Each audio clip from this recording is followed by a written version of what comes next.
just like Thursday, the boat in trouble. This time, Nomura was able to wriggle off the hook with 1:30 to go, and now they hold a favored position. We're not going to have it. They go to it, so it's high. Nice to see your corner, 7. That's the only good thing. Okay, pretty good, yeah?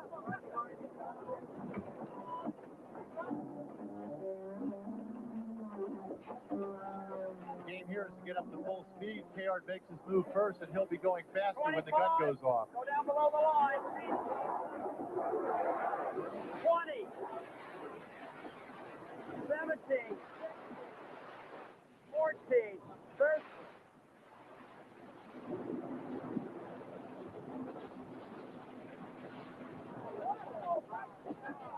4, 3, 2, 1, shot!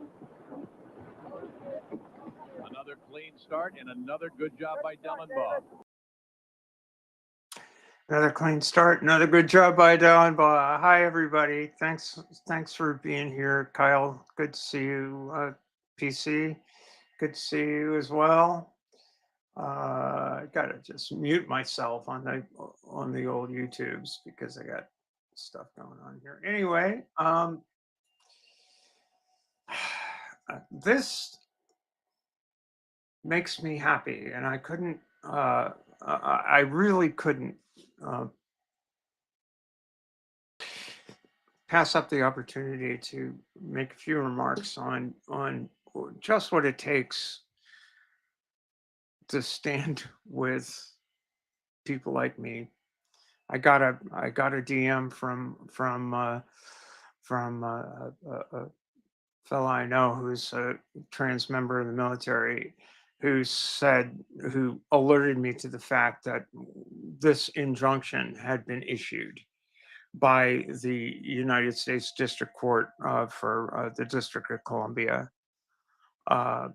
enjoining the administration from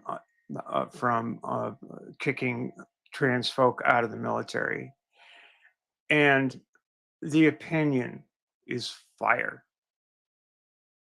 It's fire. It's what we need. And I'm just going to start reading it because I haven't read the whole thing. It's 79 pages. But let me tell you something.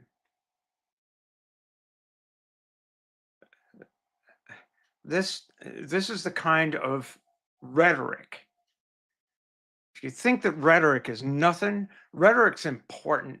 Rhetoric is what wins the day.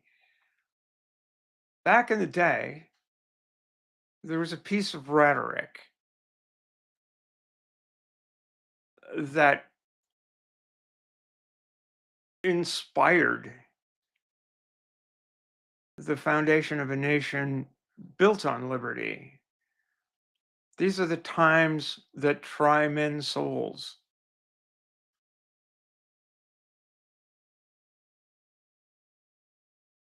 And these are the times that try all of our souls right now. The fight for justice never ends. So anyway, let me just start reading this stuff, and I'll put it up on the screen so we can go through this together.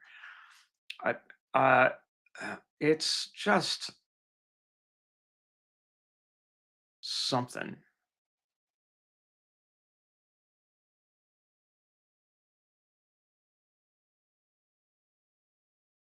All right, here we go. This is an opinion issued by the United States District Court for the District of Columbia in the action of Talbot v. United States. And this is how it starts. In Executive Order 14183, President Donald J. Trump focuses on prioritizing military excellence and readiness. I'm going to eliminate a few citations here because y'all can read this. The link to the document is in the chat, so you can read it on your own. The military's clear mission, pardon me, is to protect the American people and our homeland as the world's most lethal and effective fighting force. Service by transgender persons is, quote, inconsistent, unquote, with this mission because they lack the, quote, requisite warrior ethos, unquote, to achieve, quote, military excellence, unquote. On February 26, 2025, Secretary of Defense and Lush, Peter B. Hegseth, issued a policy to implement EO 1483's directives. Docket 63.1, Hegseth policy. It disqualifies, quote, transgender troops, ellipsis, from service without an exemption, unquote. The president has the power, indeed the obligation, to ensure military readiness. At times, however, leaders have used concerns for military readiness to deny marginalized persons the privilege of serving. Quote, bracket, fill in the blank is not fully capable and will hinder combat effectiveness. Bracket, fill in the blank, will disrupt unit cohesion and so diminish military effectiveness, allowing, bracket, fill in the blank, to serve will undermine training and make it impossible to recruit successfully and disrupt military order, unquote. First minorities, then women in combat, then gays filled in that blank. Today, however, our military is stronger. Our nation is safer for the millions of such blanks and all other persons who serve. Currently before the court is plaintiff's renewed application for preliminary injunction, docket 72. Plaintiffs who are transgender claim that EO 14183 and the Hegseth policy, together the military ban, treats them as today's fill in the blank group, seeking nothing more than to serve their country. They ask the court to enjoin the military ban. They claim that the Hegseth policy was rushed and reached a preordained result, contains no analysis, and has an exemption in name only. The ban at bottom invokes derogatory language to target a vulnerable group in violation of the Fifth Amendment. Not at all, say defendants. They assert the military ban is necessary because transgender persons undermine military readiness and disrupt unit cohesion, good order, and discipline. Being transgender is inconsistent with high standards for service member readiness, lethality, cohesion, honesty, humility, uniformity, and integrity. Hegseth policy, this is quoting Hegseth policy 3. Gender ideology activists are, quote, unconcerned with the requirements of military service like physical and mental health, selflessness, and unit cohesion. Transgender persons cannot maintain, quote, an honorable, truthful, and undisciplined lifestyle. They also cost too much. Plaintiffs beg to differ and differ they can. Together, they have provided over 130 years of military service. They have served in roles ranging from senior military service instructor to artillery platoon commander. These are the actual people bringing this. People. Not ideologues, people. Not transgenderists, people.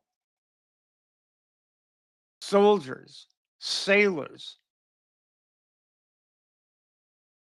air personnel, Marines, people. These are the people bringing this action, requesting relief. For the sheer recognition that they are people willing to die for the principles this nation was founded on. And in case you didn't know, the thumbnail for this stream is the statue of the Minuteman on the Lexington Battle Green, the town I was raised in, where on April 19th, 1775, the people, my people, and God knows we have a good deal to answer for, but my people stood in the face of tyranny and said no. Stand your ground. Don't fire unless fired upon. But if they mean to have a war, let it begin here.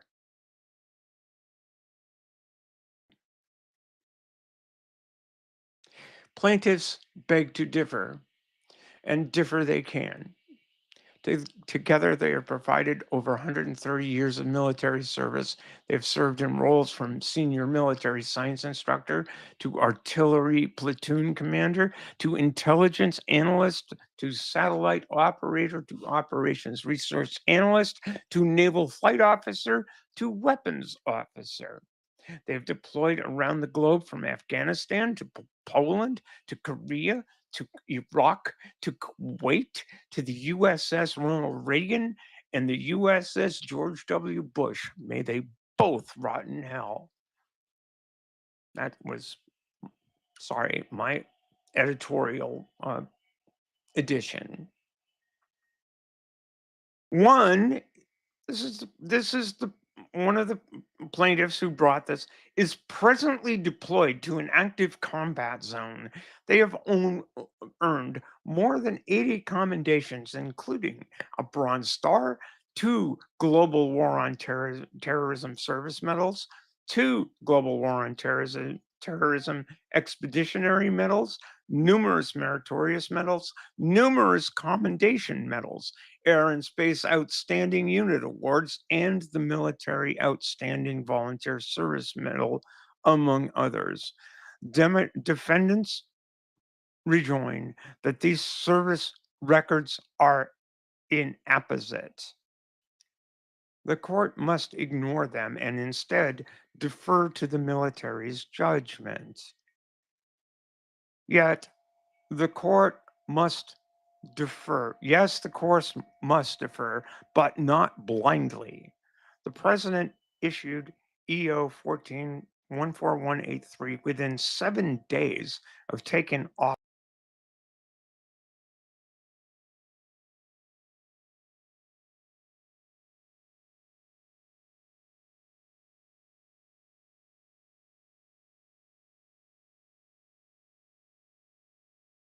I seem to have dropped this whole thing.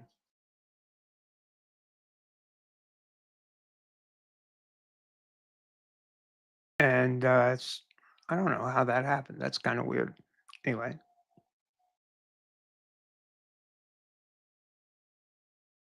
And Secretary Hegseth issued the policy 30 days later. There is no evidence that they consulted with uniformed military leaders before doing so. Neither document contains any analysis or cites any data. they pronounce that transgender persons are not honorable, truthful, or disciplined. But defense counsel concedes that these assertions are purely pure conjecture. The court, in saying that transgender people or people with gender dysphoria, that their inherent identity is inconsistent with a commitment to an honorable, truthful, and disciplined lifestyle, is that demeaning to them? Defense counsel, I don't have a characterization for that, Your Honor. The court, okay. And if I asked you about all the other words in the military ban with respect to the characterization of transgender people or people with gender dysphoria, you would have the same answer? Yes, Your Honor. The court, there's nothing supporting these assertions in the studies, right? Defense counsel, that says the same things. No, Your Honor, not that I know of. The court, no study says anything close to those things.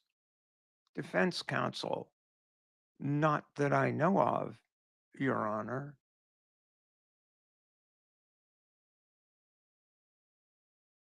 This is from transcript on the 12th of March.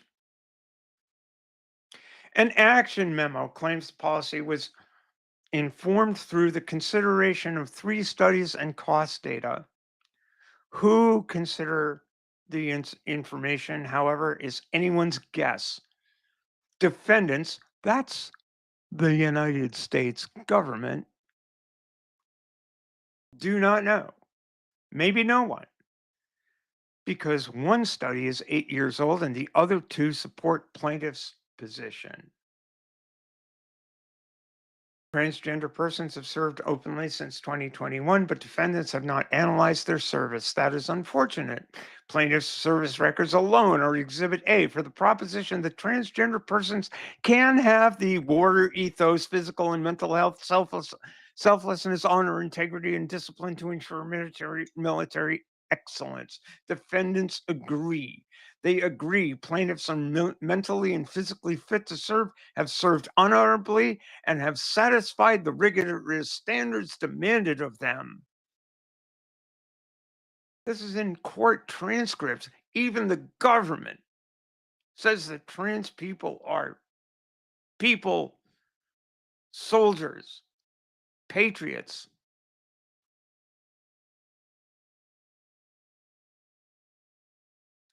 So why discharge them and other decorated soldiers? Crickets from defendants on this key question. This is a federal district court judge saying this. Why aren't our senators saying this? Why aren't our Congress people saying this? Why aren't more people on YouTube saying this?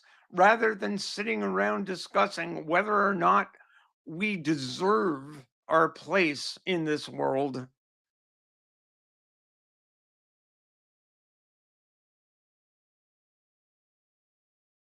Crickets. Crickets. Plaintiffs have also introduced declarations from the military leaders responsible for integrating transgender persons into open military service. Each declarant attests that our military has not fallen into an existential crisis since transgender persons began serving openly in 2021, nor have our lethal and effective soldiers come unglued when asked to use preferred pronouns, which the Hegseth policy also bans. To the contrary, they each testify that recruiting, unit cohesion, and military readiness have improved since 2021. To obtain an injunction, plaintiffs must establish a likelihood of success on the merits.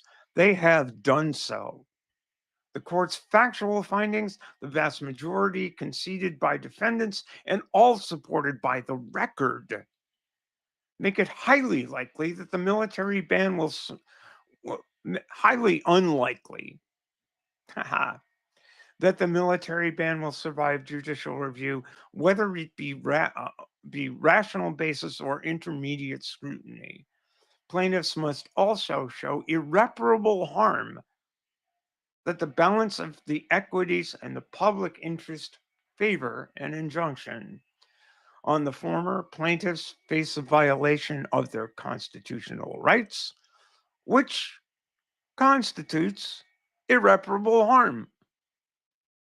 Indeed, the cruel irony is that thousands of transgender service members have sacrificed, some risking their lives, to ensure for others the very equal protection rights the military ban seeks to deny them.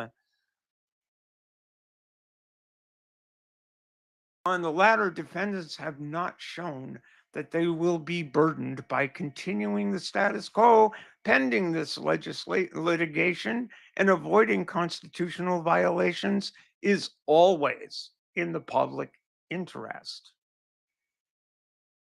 The court therefore grants plaintiffs' renewed application for preliminary injunction, docket 72. The court details the scope of the injunction in the order that accompanies this opinion. The court, on its own motion, stays its order until March 21st, 2025 at 10 a.m. Eastern Daylight Time, to provide defendants time to consider filing an emergency stay with the DC Circuit.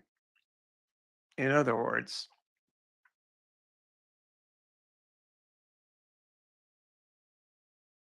covering your ass, which is always good, I guess. But hey,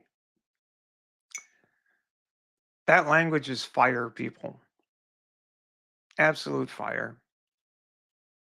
And these old ears are glad to hear some fire every now and again. Need to hear more of it. The court does not issue this preliminary injunction lightly.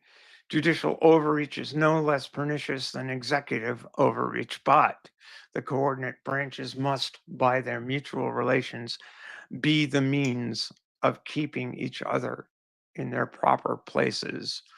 The Federalist, number 51, written by James Madison.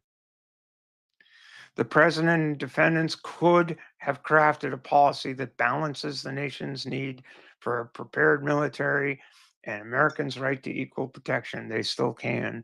The military ban, however, is not that policy. The court therefore must act to uphold the equal protection rights that the military defends every day. The court's opinion is long, but its premise is simple.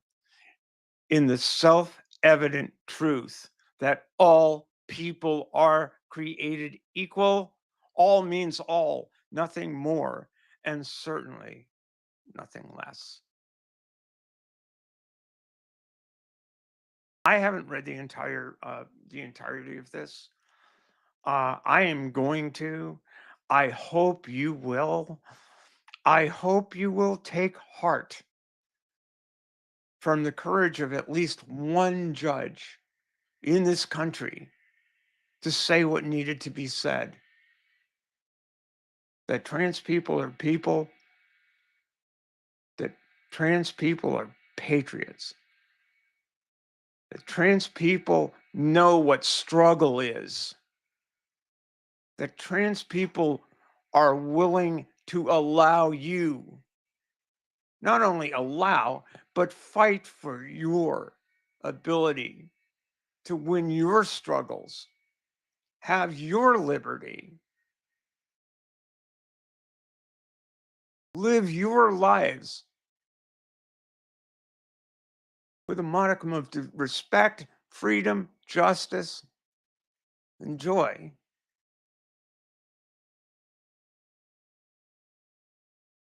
I just couldn't resist coming on here tonight, and saying thank you for all of you who are helping. Thank you to this judge. Thank you. Thank you. and I hope you keep it up. And I guess with that, I'm off the air again for the next time you see me. Please do tune in to the transpositions this Thursday. I'm sure we'll be covering this.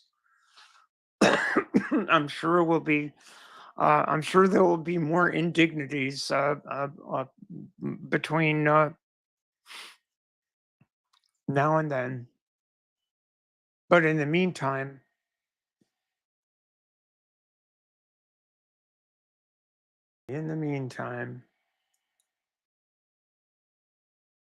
oops. In the meantime, what am I doing? Live TV, dumb shit, trying to produce yourself. In the meantime, have a fine evening and thanks for tuning in. Love y'all.